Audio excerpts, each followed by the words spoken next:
The development of the 7 Habits began with a study I completed in 1976. I wanted to study the success idea in America and how it evolved. So I got into the popular success literature going back for 200 years. This included many, many books, magazine articles, annotated bibliographies, summaries, reviews. I literally tapped into thousands and thousands of sources, either directly or indirectly. As I worked, I started to sense a pattern. As soon as I sensed this pattern, I looked for evidence of it, and the evidence was everywhere. The basic finding was this. For the first 150 years, almost the entire focus of the literature was on character, on principles, on what we might call the character ethic. Attributes such as integrity, fidelity, courage, compassion, contribution, responsibility, justice. These findings became the basis for writing the 7 Habits of Highly Effective People. And then, because of many, many societal forces, the emphasis gradually shifted in the early 1900s, particularly in the 20s and the 30s, away from the character ethic to what we might call the personality ethic, which focused more on techniques than on principles. You are probably familiar with many books that illustrate the literature of the personality ethic. They basically deal with how to take care of yourself, how to look good, how to dress in particular ways, how to create the right image.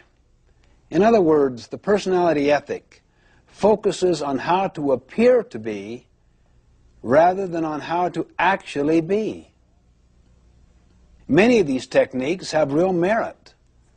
However, if they don't have their roots in the character ethic, if they don't have their roots in principles, they won't have the power to create enduring effectiveness.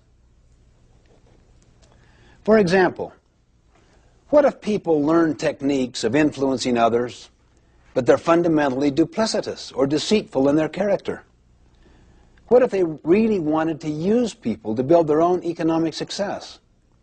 They might develop smoothness in their relationships so that they can have their own personal ends achieved, money, fame, glory, whatever. They really couldn't care less about contribution or service, purpose, adding value, helping others. How much trust would you have in them? How willing would you be to follow them or to rely upon them when things get tough? You know, one time I had a student come to me and say, "How am I doing in your class?" I looked him in the eye and said, "You really know how you're doing, don't you? A lot better than I do. How are you doing?" And he kind of looked down squeamishly. "Well, not too good, I guess. I just had kind of a rough time lately, and maybe I haven't applied myself as much as I should have." You really came to find out how well you'd psyched me out, how well you'd psyched out the system, isn't that right? When in fact, you kind of know in your heart how you're doing. "Well, how am I doing?" he said. "How are you doing?" Let's focus on what's really happening, not on what's appearing to happen. You see, this whole personality ethic with its technique focus is like the tip of an iceberg. The tip, or that part which is seen on the surface by others, it's above the water. The character ethic is like the great mass of the iceberg under the water. People often do no work in the foundation, where the great mass is, where the greatest long-term impact is. Too many people give all their energy and focus to the tip of the iceberg, that is, to learning techniques that others can see. You see this even in organizations, not just individuals. You see, programs change, practices change, principles do not change. If we help individuals and organizations to internalize principles, they will know how to adapt the practices to address specific situations. Let me emphasize that techniques have their place. They're very important. I really mean that. I mean, you want good human relations techniques, public relations techniques, communication techniques, management techniques. But when we use techniques to cover our own lack of character, they become manipulative. They undermine trust and confidence. You see, what we really need is the character ethic. And that's essentially what the 7 Habits is about.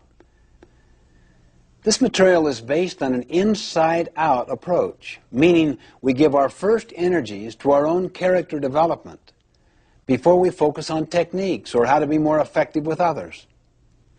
Gandhi beautifully demonstrated this principle once. A mother came to him and said, "Would you help my child reduce the amount of sugar he is eating?" Gandhi paused, thought,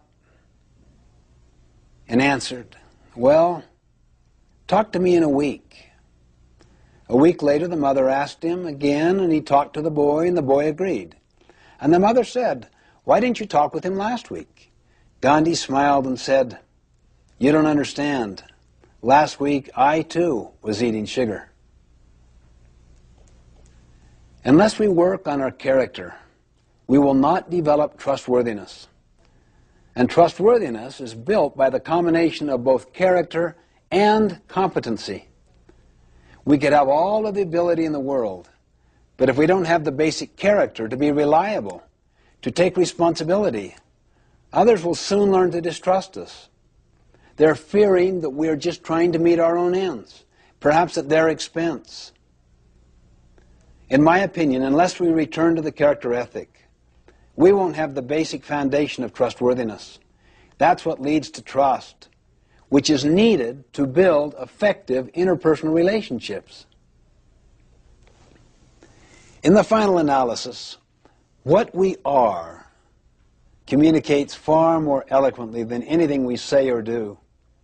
I love the quote of Henry David Thoreau: "For every 1,000 hacking at the leaves of evil, there is one striking at the root."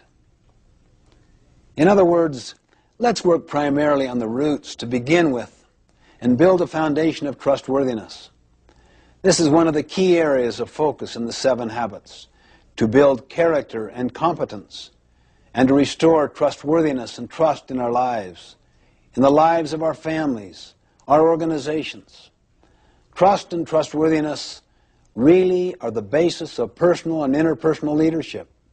It's the foundation of all true effectiveness.